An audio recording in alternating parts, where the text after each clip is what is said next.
जी Islamic banking क्या है? इस्लाम के ने बैंकिंग का क्या तस्वुर दिया है? क्या आजकल लोग सिर्फ नाम का फ़ायदा उठा रहे हैं? वजाहत फरमाएं। देखें, इस्लाम ने बैंकिंग का बराह रास्त तो कोई तस्वुर नहीं दिया। इस्लाम ने तिजारत का तस्वुर दिया है। बैंकिंग में भी बिज़नेस होता है, एक नाजायज़ बिज़नेस है, एक जायज़ बिज़नेस है। तो इस्लाम ने जायज़ बिज़नेस बताया कि इन किन तरीक़ों से हो सकता है। तो आम जो बैंकिंग है, जो सूदी बैंकिंग है, उसमें लोन दिया जाता है, उस पर आपसे सूद लिया जाता है। ये खालिस हराम है, इस पर पूरी उम्मत का इजमा है। कुरान में इस पर बड़ी शदीद वईदें हैं। या अय्युहल्लज़ीना आमनू तक़ुल्लाह वज़रू मा बक़िया मिनर रिबा, अल्लाह से डरो और सूदी लेन देन को छोड़ दो, जो सूद बाकी है उसको छोड़ दो। फ़इल्लम तफ़अलू फ़अज़नू बिहर्बिम मिनल्लाहि व रसूलिही, अगर तुम नहीं करते तो अल्लाह उसके रसूल का तुम्हारे खिलाफ ऐलान जंग है। इसी तरह कुरान में आता है अल्लज़ीना यअकुलून रिबा ला यक़ूमून इल्ला कमा यक़ूमुल्लज़ी यतख़ब्बतुहु शैतानु मिनल मस, जो सूद खाते हैं क़यामत के दिन ऐसे उठेंगे जैसे जिन ने किसी को मदहोश कर दिया हो ना, बौखलाहट, अजाब ऐसा सख्त होगा, बौखलाए हुए होंगे उस अजाब में। तो क्योंकि पूरी दुनिया में बैंकिंग सूद ही की बेस पर है, तो इसलिए पाकिस्तान में इस पर आवाज़ उठाई गई बहुत ज़्यादा। वैसे तो दुनिया भर में आवाज़ उठाई गई, लेकिन यहाँ जो बर्रे सग़ीर के उलमा हैं, इन्होंने बैंकिंग का मुतबादिल पेश किया, और इसमें यहाँ के उलमा की बहुत बड़ी खिदमात है, जिनमें बिनोरी टाउन के अल्लामा यूसुफ बिनोरी रहमतुल्लाह अलैह और हज़रत मुफ्ती मोहम्मद शफ़ी रहमहुल्लाह ताला, जो मुफ्ती आज़म पाकिस्तान थे, और मुफ्ती रशीद अहमद साहब रहमहुल्लाह ताला, जो हमारे शेख व मुर्शिद थे, जामिअतुर रशीद के बानी थे। इनके अलावा हज़रत मुफ्ती तक़ी उस्मानी साहब और मुफ्ती रफ़ी उस्मानी साहब, इन जैसे बड़े बड़े अल्लामों ने एक निज़ाम वज़ा किया मुतबादिल। हज़रत मुफ्ती रशीद अहमद साहब की किताब जो आसनुल फ़तावा है, उसमें वो पूरा मुतबादिल ऑल्टरनेट के सूदी बैंकिंग के ख़िलाफ़ इस्लामिक बैंकिंग के क्या उसूल होंगे वो पेश किया है। तो उसका भी मुताला अहले इल्म हज़रात कर सकते हैं। उन उसूलों की रोशनी में और भी दुनिया भर के उलमा इसमें शामिल होते रहे। अरब उलमा का भी बहुत बड़ा किरदार है इसमें। फिर तो जब ये काम बैनुल अक़वामी सतह पे फैला है, तो अल-मआयीर के नाम से पूरी दुनिया के उलमा, जो बड़े बड़े मुस्तनद उलमा थे, ख़ास तौर पर ख़रीदो फ़रोख्त के मसाइल में वो बहुत माहिर समझे जाते थे। अरबी में फिर उनके पूरी मआयीर के नाम से किताबें हैं, और मआयीर का मतलब कौन से उसूल और कौन से ज़ाब्ते हैं जिन पर इस्लामी तिजारत होगी। फिर उन अल-मआयीर शरइया में सिर्फ बैंकिंग नहीं है, बैंकिंग के अलावा भी दुनिया में जितने भी उक़ूद हो रहे हैं उन सब पे बहस हुई, और बड़े ज़बरदस्त शानदार मआयीर तैयार हुए, जो जितनी भी कुतुब और कुतुब खाने और लाइब्रेरीज़ हैं, उनमें सब में वो अरबी में भी हैं, इंग्लिश में भी मौजूद हैं। तो बैंकिंग हो या और जितने मालियाती इदारों से मुताल्लिक़ या मालियाती मामलात से मुताल्लिक़ मामलात हैं, वो सब उन्हीं उसूलों पे होते हैं। तो उसके मुताबिक जो है ना, बैंकिंग का जो अल्टरनेट पेश किया गया था, यानी सूदी बैंकिंग का, वो अल्टरनेट ये था कि इस्लाम में बिज़नेस के 6 मशरूअ तरीके हैं जो इस्लाम ने बिल्कुल इनकी इजाज़त दी है। एक है जी मुजारबत है। मुजारबत का मतलब क्या होता है? एक आदमी की इन्वेस्टमेंट हो, दूसरे की मेहनत हो। मेहनत में ये भी दाखिल है कि वो आगे किसी कहीं और इन्वेस्ट कर दे। मैं आपको 1 लाख रुपए देता हूं कि जो भी आप बिजनेस करना है करें, लेकिन जो आप पैसा कमाएंगे इतने फीसद मेरा होगा, इतने फीसद आपका। फिर आप क्या करते हैं, बिजनेस करने के बजाय खुद आगे मुजारबत पे किसी को दे देते हैं कि भाई मुझे 1 लाख रुपए कहीं से मिले बिजनेस के लिए, तो मैं खुद नहीं कर रहा, आप करो, और उससे आप डीलिंग कर लें कि इतने % मेरा, इतने % आपका। फिर असल इन्वेस्टर को आप उसमें से उसकी परसेंटेज के हिसाब से दे दें। तो इसमें शरीयत ने बहरहाल, यानी डिटेल में तो मैं जाऊंगा तो बहुत लंबी पूरा कोर्स हो जाएगा ये। तो एक तरीका है मुजारबा, एक तरीका है मुशारका, कि दोनों तरफ से पैसे हों। एक तरीका है सलम। सलम का मतलब क्या है? आप पहले पैसा ले लेते हैं ख़रीदार से और मुस्तकबिल की बै करते हैं। फ्यूचर की बै जायज़ नहीं है, लेकिन सलम में जायज़ है, उसकी अपनी शराइतें। तो बै सलम है। फिर मुराबहा है, एक चीज़ आप कैश पे उठा के किस्तों पे महंगी करके बेच देते हैं। तो ये चौथा उक़ूद है। एक है इजारा, रेंट पर देते हैं आप कोई चीज़ें, और एक है इस्तिस्ना। इस्तिस्ना का मतलब होता है ऑर्डर पे कोई चीज़ बनवाना, तो कोई प्रोजेक्ट आप बना के लोगों को देते हैं। तो ये 6 उक़ूद हैं जिन पे इस्लामिक बैंकिंग गर्दिश कर रही है। तो उलमा ने ये 6 उक़ूद बैंकों को बना के दिए थे कि भाई आप इस पर तिजारत करें। तो हमने फिर 1 साल बैंकों का सर्वे किया, जो मीज़ान बैंक हो गया, बैंक इस्लामी हो गया, इसके अलावा जो भी इस्लामी उसूलों पे जिनका ये दावा है कि हम बैंकिंग कर रहे हैं, तो हमने फिर क्या किया कि हज़रत मुफ्ती तकी उस्मानी साहब ने जब इसके जायज़ होने का फ़तवा दिया, दारुल उलूम कुरंगी के बड़े हजरात ने, तो जामिअतुर रशीद में फिर इस पर पहले तो हम ये कहते थे कि भाई कई साल तक हम ये फ़तवा देते रहे कि हज़रत मुफ्ती तकी उस्मानी साहब की इस पर तहक़ीक़ है, हमारी तहक़ीक़ नहीं है, तो आप उस पर जिसको उनकी तहक़ीक़ पर एतमाद है वो अमल कर सकता है। तो हमसे पूछते, हम कहते हैं हमारी कोई तहक़ीक़ नहीं है इस बारे में, क्योंकि तहक़ीक़ बहुत मुश्किल काम था। वो जो उसूल और ज़ाब्ते उलमा ने तैयार किए थे वो तो तहक़ीक़ के बाद तैयार किए थे। असल में देखना ये था इम्प्लीमेंट भी है या नहीं है। ऐसा तो नहीं है कि ये बैंक टोपियाँ करा रहे हैं और सिर्फ कागज़ की हद तक तो खुद हो रहे हैं, हकीकत में नहीं हो रहे, तो कान इधर से पकड़ो उधर से पकड़ो, ये वाला मामला तो नहीं हो रहा कहीं। तो जब बहुत ज़्यादा लोगों ने इसरार किया, भाई आपकी भी तो कोई तहक़ीक़ होनी चाहिए, आप टोटली दारुल उलूम कुरंगी की का रेफरेंस दे देते हैं कि मुफ्ती तकी उस्मानी साहब की तहक़ीक़ के मुताबिक जायज़ है, तो आप ख़ुद भी तो तहक़ीक़ करें। तो फिर 1 साल हमने तहक़ीक़ की और जामिअतुर रशीद ने उस उलमा की कमेटी बनाई जिसमें बंदा भी शामिल था।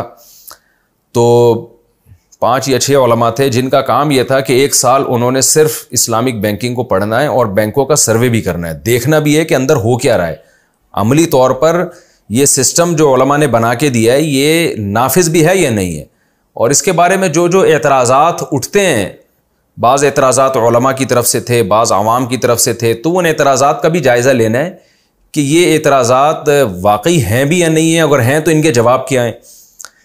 तो हमने बिल्कुल न्यूट्रल होके तहक़ीक़ की थी और हम बैंकों के हमने दौरे किए। तो उसमें फिर हमारे सामने जो बात सामने आई जो वो ये थी कि ये जायज़ है और बैंक में वाकई प्रैक्टिकली उस पर अमल भी हो रहा है।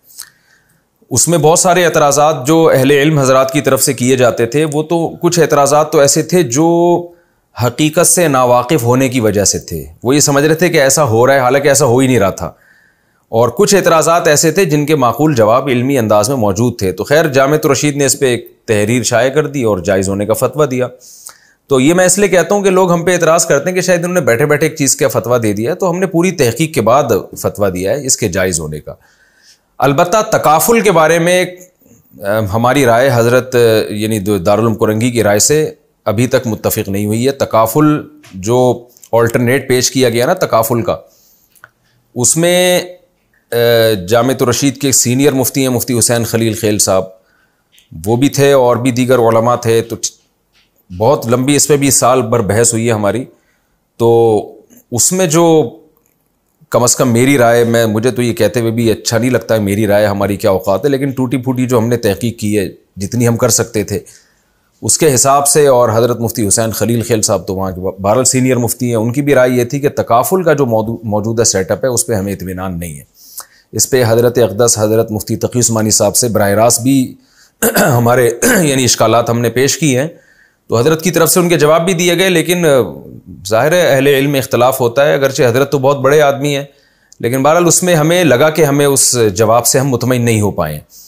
तो इसलिए तकाफुल के बारे में हमारी यही फ़तवा है कि हमें उसके जायज़ होने पर इत्मीनान नहीं है जब तक कि चंद तब्दीलियाँ नहीं की जाती उसके अंदर। अब कुछ इत्तला आ रही है कि शायद कुछ तब्दीलियाँ की गई हैं, वल्लाहु आलम। तो लेकिन ये भी बात जहन में ज़रूर रखें कि तकाफुल पे हमें वो एतराज़ात नहीं है जो आम तौर पर किए जाते हैं। आम तौर पे जो लोग तकाफुल पे एतराज़ात करते हैं वो हमारी राय में ठीक नहीं है, यानी ज़्यादातर एतराज़ात वो गलत हैं, सॉलिड एतराज़ात नहीं किए जाते। वो ऐसा मालूम होता है कि बस बाज़ हज़रात शायद एक चीज़ को नाजायज़ करार देने के पीछे हाथ धोके पड़ गए, शायद ऐसा महसूस होता है उनकी तहरीरों में। तो हमें जो तकाफुल पे एतराज़ है वो एक ही एतराज़ है जो बड़ा मशहूर एतराज़ है, जो अहले इल्म जानते हैं। मैं उस एतराज़ को भी लेके चलूँगा तो फिर एक नई बहस छिड़ जाएगी। वो अहले इल्म जानते हैं वो एतराज़ क्या है और उसके जवाबात क्या हैं। तो इसलिए मैं तो खुलासे के तौर पे पेश कर रहा हूँ कि बैंकिंग के मसले में तो जामिअतुर रशीद दारुल उलूम कुरंगी की राय से बिल्कुल मुत्तफ़िक़ है और हमने ख़ुद उसकी तहक़ीक़ात की। अलबत्ता तकाफुल के मामले में ख़ुद जामिअतुर रशीद के उलमा की आरा में भी इख्तलाफ है। तो हज़रत मुफ्ती हुसैन खलील खेल साहब हैं और मुझे भी जो है ना जो इत्मीनान है वो उसी राय पर है जो मुफ्ती हुसैन खलील खेल साहब की राय है कि तकाफुल पर हमें तहफ़्फ़ुज़ात हैं। जो एक माकूल एक बड़ा इश्काल है उसका अभी तक कोई हमें जवाब मिला नहीं है। इसलिए तकाफुल पे मैं जो ज़ाती तौर पे जब फ़तवा देता हूँ तो यही फ़तवा देता हूँ कि उससे इज्तिनाब किया जाए। तो मैं ख़ुद भी नहीं कराता तकाफुल, लेकिन इख्तलाफी मसला है और हज़रत मुफ्ती तकी उस्मानी साहब की शख्सियत कोई मामूली नहीं है। मसाइल में जो ख़रीदो फ़रोख्त के मसाइल में पूरी दुनिया उनको इमाम मानती है। तो ऐसे मसलों में यही होता है कि मुफ्ती का काम होता है अपनी राय दे दे, बाकी कोई किसी और की राय पर अमल करता है तो वो जाने। तो अगर कोई हमारी राय पर अमल करना चाहता है तो हमें तकाफुल के जायज़ होने पर फ़िलहाल इत्मीनान नहीं है, और इसमें बहुत बहसों के बाद हम इस नतीजे पर पहुँचें कि इसमें कुछ तहफ़्फ़ुज़ात हैं हमें, इसलिए एहतियात हमारी राय में यही है कि इससे इज्तिनाब किया जाए। बाकी बैंकिंग, अच्छा इसमें भी है कि बैंकिंग का मसला भी है तो इख्तलाफी। मैंने तो अपनी राय पेश की है कि हम गए और बहुत तहकीक की, लेकिन बिन्नौरी टाउन के उलमा सुना है कि अब तक उसको नाजायज़ कह रहे हैं। तो देखें, उलमा जब दोनों तरफ होते हैं ना, तो उसमें एक उसूल अवाम को चाहिए कि वो जहन में रखे। जब उलमा किसी मसले में इख्तलाफ करते हैं और एक ही मकतब फ़िक्र के उलमा हैं जिनका जो सोचने का अंदाज़ और दलाइल वो सब एक ही तरह के होते हैं, फिर भी उनमें अगर इख्तलाफ हो जाए और आप उनको अहले हक़ उलमा समझते हैं तो फिर एक उसूल याद रखें। फिर इसमें क्या है, जो जिस कौल में एहतियात है उसको अहवत कहा जाता है, और जिसमें आसानी है उसको अवसा कहा जाता है, वुसात वाला।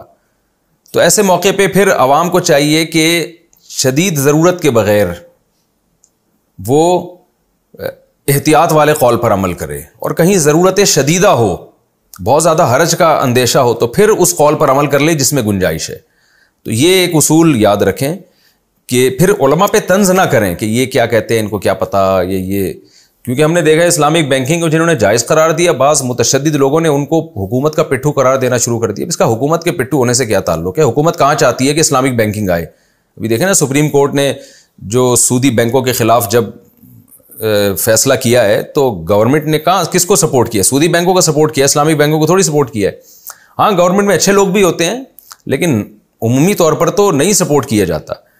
तो इसी तरह वो उलमा जो इस्लामिक बैंकिंग को हराम करार देते हैं, उनके बारे में भी ऐसे सख्त अल्फाज इस्तेमाल करना कि इनको क्या पता ख़रीदो फ़रोख्त के मामलात का, तो ये बेतदाली है। तो दोनों उलमा काबिल एहतराम है हमारे लिए। ऐसे मौके पे इख्तलाफ हो तो वो इख्तलाफ भी एक किस्म की रहमत होता है। शदीद ज़रूरत हो तो गुंजाइश से फ़ायदा उठाएं, ज़रूरत ना हो तो एहतियात पर अमल करें। आमी आदमी के लिए यही है। हाँ, मुफ्ती आलिम को जिस राय पर इत्मीनान हो दलाइल की क़ुव्वत की बेस पर, तो वो फिर उसी राय पर अमल करेगा। मुझे तकाफुल से ऑफ़रें आई हैं लेकिन मैं नहीं गया, इसलिए कि मैंने उनसे कहा भाई हमें तो इसके जायज़ होने पर इत्मीनान नहीं है।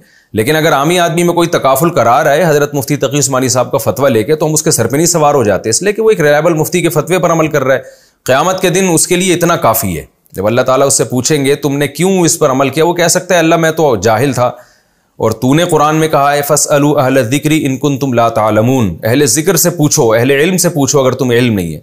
तो पूछा इसलिए जाता है ना कि अमल किया जाए।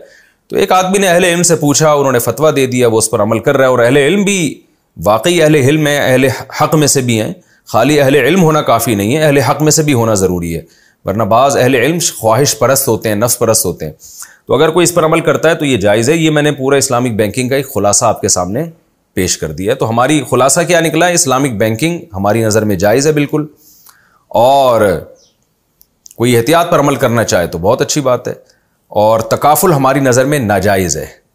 कोई मजबूरी में हज़रत मुफ्ती तकी साहब के कौल पर अमल करना चाहे तो अल्लाह से उम्मीद की जाएगी कि इंशाअल्लाह उसको गुनाह नहीं मिलेगा। लेकिन हमसे कोई फतवा लेगा तो हमारी नज़र में तकाफुल पर हमें इत्मीनान नहीं है, जायज़ नहीं समझते हम उसको।